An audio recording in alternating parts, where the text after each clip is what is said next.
Hello everyone. हमारा आज का विषय बड़ा ही महत्वपूर्ण विषय है। हम आज व्यर्थ के बारे में जानेंगे। व्यर्थ के सवाल करने से पहले, जो कि 8वीं कक्षा के अंदर आते हैं, हम व्यर्थ से संबंधित कुछ बहुत ही महत्वपूर्ण बातों को जानेंगे। व्यर्थ की परिभाषा क्या होती है और व्यर्थ के अंदर जो अलग अलग शब्दावली होती है उनका अर्थ क्या होता है और उनकी परिभाषा क्या होती है। तो सबसे पहले हम व्यर्थ की परिभाषा को जानने की कोशिश करते हैं, या फिर हम देखते हैं कि व्यर्थ खींचा कैसे जाता है। सबसे पहले ये देखते हैं कि व्यर्थ को खींचते कैसे। ये हमारे पास प्रकार है। हम सबसे पहले इस प्रकार से एक व्यर्थ खींचते हैं। किसी भी बिंदु पर, ये एक बिंदु ले लेते हैं, किसी भी बिंदु पर प्रकार की नोक रखकर अगर हम एक ऐसी आकृति खींचते हैं इस बिंदु के चारों ओर, तो ये आकृति आपकी वृत्त कहलाएगी। जो आपने काम किया है एक्चुअल में यही इसकी परिभाषा है। प्रकार की दो सिरे होते हैं, एक ये आपकी कील होती है, दूसरी तरफ आपकी पेंसिल होती है।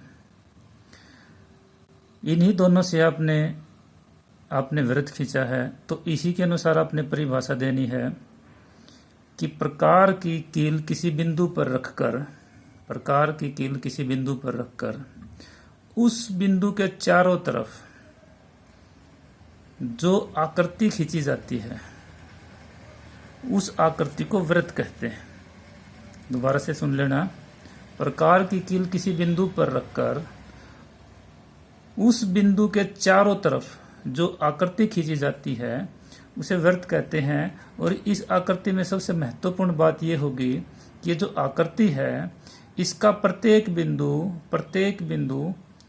मध्य बिंदु से, जहां पर हमने प्रकार की नोक रखा है, उससे समान दूरी पर होगा। या दूसरे शब्दों में क्या कह सकते हैं, किसी बिंदु के चारों ओर खींची गई आकृति, ये बिंदु है, इसके चारों ओर ये आकृति खींच दी हमने।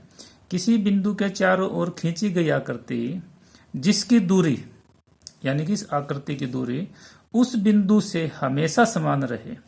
यानी कि जब हम यहां से लेकर यहां तक की दूरी मापेंगे तो वो दूरी जितनी भी आएगी उतनी ही दूरी यहां से यहां तक आनी चाहिए, उतनी ही यहां से यहां तक, उतनी ही यहां से यहां तक, उतनी ही यहां से यहां तक, हमेशा वो दूरी बराबर रहेगी। तब हम इसको वृत्त कहेंगे। अब क्या होता है, इसके अंदर, वृत्त के अंदर एक होता है केंद्र। केंद्र किसे कहेंगे? केंद्र वो बिंदु होगा जहां पर हमने प्रकार की कील रखी थी, यानी कि प्रकार की ये वाली कील हमने जहां पर रखी थी वृत्त खींचने के लिए, वो आपका केंद्र है। यानी कि इस बिंदु को हम कहेंगे केंद्र।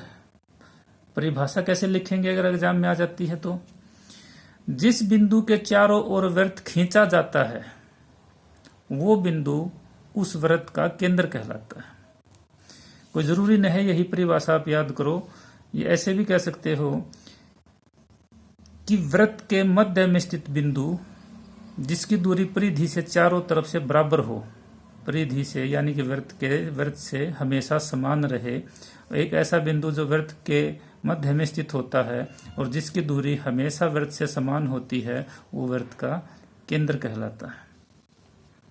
अब बात आती है परिधि क्या होती है। परिधि के बारे में जानने से पहले आपको इस परिमाप शब्द के बारे में जानना पड़ेगा। परिधि की परिभाषा जब यह देता है तो कहता है कि वृत्त का परिमाप ही वृत्त की परिधि होती है। वृत्त का परिमाप वृत्त की परिधि कहलाता है। तो परिमाप क्या होता है? परिमाप का मतलब होता है किसी के चारों तरफ का माप। परिमाप शब्द बता चुके हैं, दो शब्दों का मेल है, परि जमा में माप। परि का मतलब होता है चारों ओर का और माप का मतलब होता है पैमाइश। किसी के चारों ओर की पैमाइश परिमाप कहलाता है। यहाँ कंडीशन ये है कि वो जिस आकृति का हम परिमाप निकालते हैं उसके किनारे होने चाहिए, वो गोल नहीं होने चाहिए। वृत्त के कोई किनारा नहीं होता, इसलिए इसके चारों तरफ का जो माप है उसको परिमाप नहीं कहा इसने। चीज वही है, सिर्फ नाम बदल दिया। इसको परिमाप ना बोल के इस आकृति के जो चारों तरफ की गोलाई, इसको परिमाप ना बोल करके इसने इसको बोल दिया परिधि। बात वही है, चारों तरफ का माप ही है ये भी। तो वृत्त की परिधि ये है आपकी वृत्त की परिधि।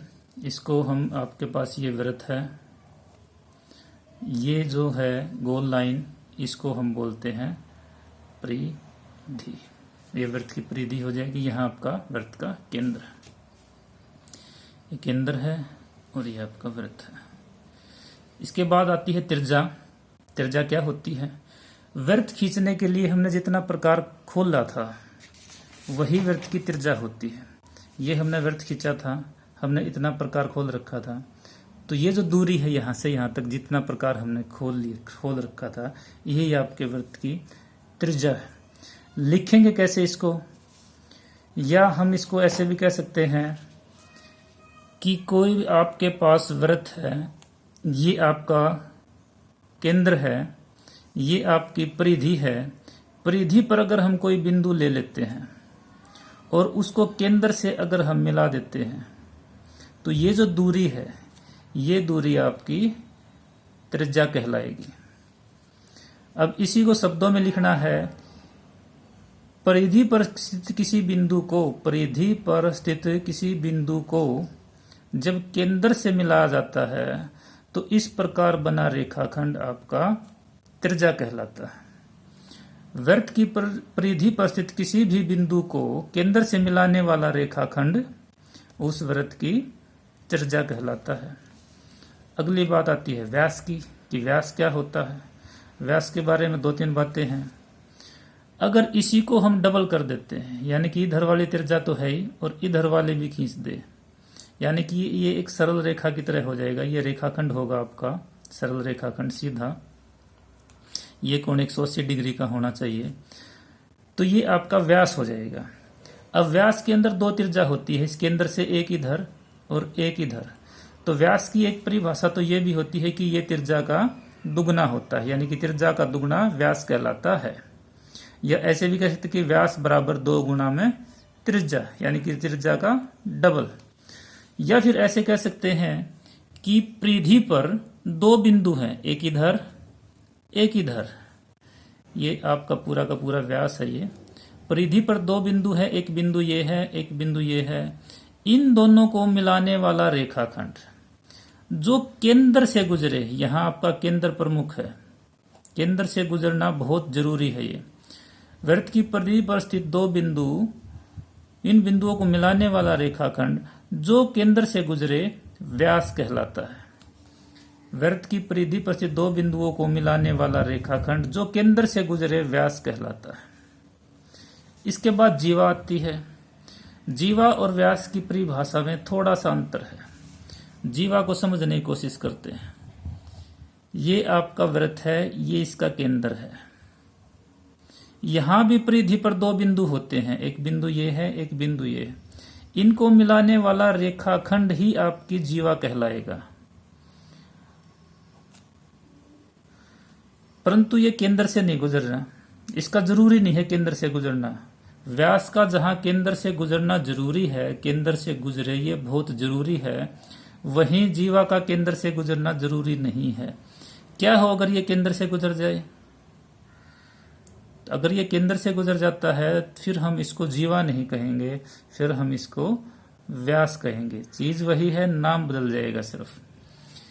वृत्त की परिधि पर स्थित 2 बिंदुओं को मिलाने वाला रेखाखंड, परिधि पर एक बिंदु ये है, एक बिंदु ये है, इनको मिलाने वाला रेखाखंड आपका जीवा कहलाएगा।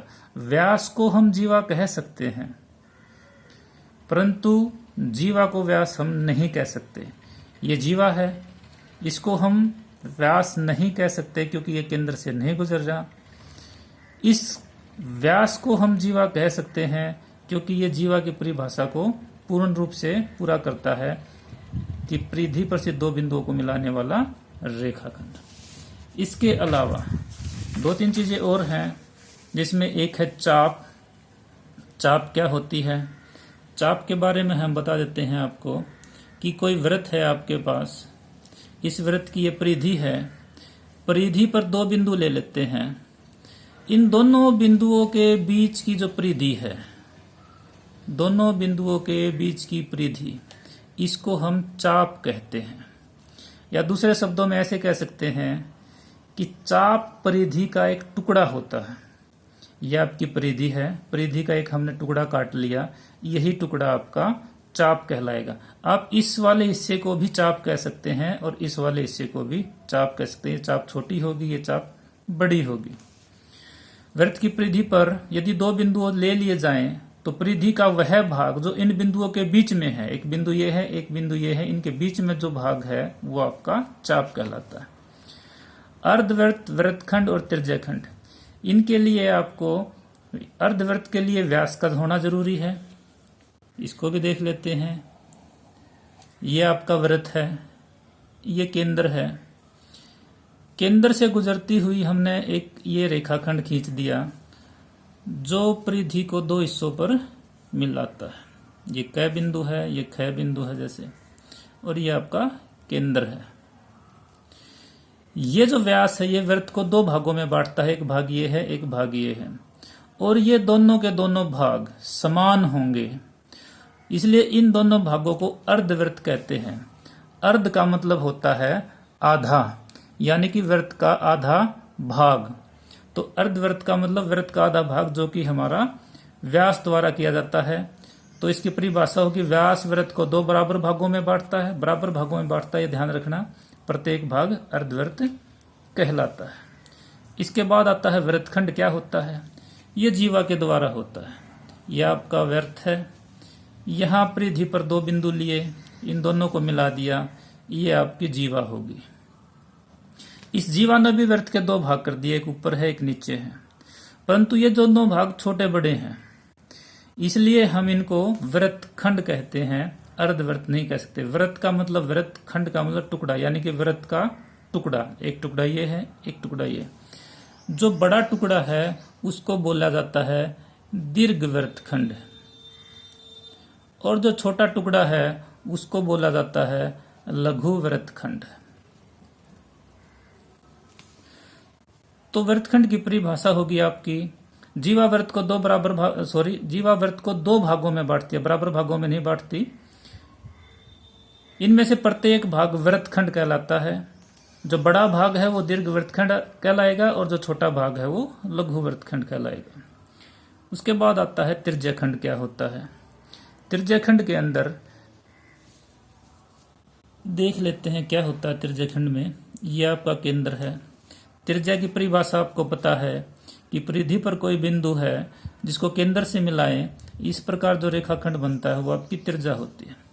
त्रिज्याखंड दो त्रिज्याओं से मिलकर बनता है।